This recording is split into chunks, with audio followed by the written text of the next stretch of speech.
tayo dapat nagsisimula. Baby, pakiusap. Kung magpapakilala sana, para bang idaan mo lahat sa hawa. Naligaw lang sa dinami-dami ng mga pasikot-sikot sa iyong katawan. Sana lang ay magpadaan. Nabulag sa iyong mga kurbada, nabudol sa mga usapang walang kontrata. Harutan hanggang sa abutan ng umaga. Walang sagot sa katanungan, tayo nga ba aruy? Kung ayaw masaktan, wag nang umasa. Nagbabaka sakali na lang na tsumamba. Mga dasal sa may kapal, sana gumana. Kaso madalas sila ni Satanas sa magkakutsaba.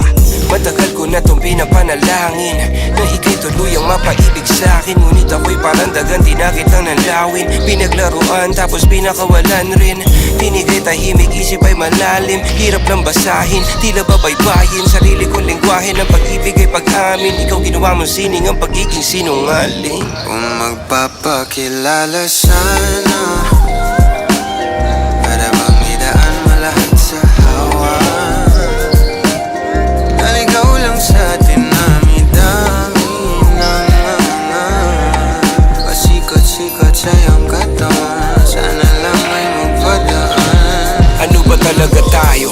Para lang klaro, kailangan ko malaman kung mahal mo pa ba ako. Naglalaro ka lang ba o nananarantado? Kasi nakita ko kahapon may kasama ka bago. Ayoko nang umasa sa mga usapang malabo. Parang gamo-gamong nadarang at napaso. Nadala at mas lalo lang nawala at naglaho ang mga balak at plano. Nagmukha pa akong gago kaya walang mga pangako. Puro para-paraan, laging telebabad kahit walang tawagan. Araw-araw normalan kasi para pa saan ang mga sumpaan kung wala namang karapatan. Ibig ko maliwanagan, wag mo sanang diliman. Kapaan parang magkasintahan sa sinihan, matinding palaisipan.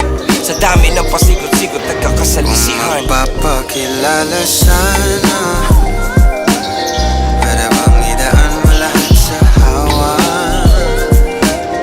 Naligaw lang sa dinami-dami ng mga pasikot-sikot sa iyong katawan. Sana lang ay magpadaan.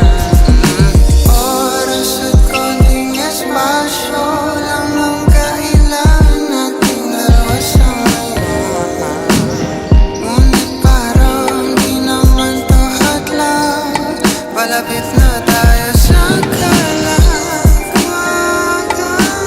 May dalawang magkasintahan sa takas ng bundok. Magkasundong tapusin ang buhay nilang malungkot. Hindi na masaya sa kama, hanap na itundok. Usapan ay sabay silang tatalon sa tuktok.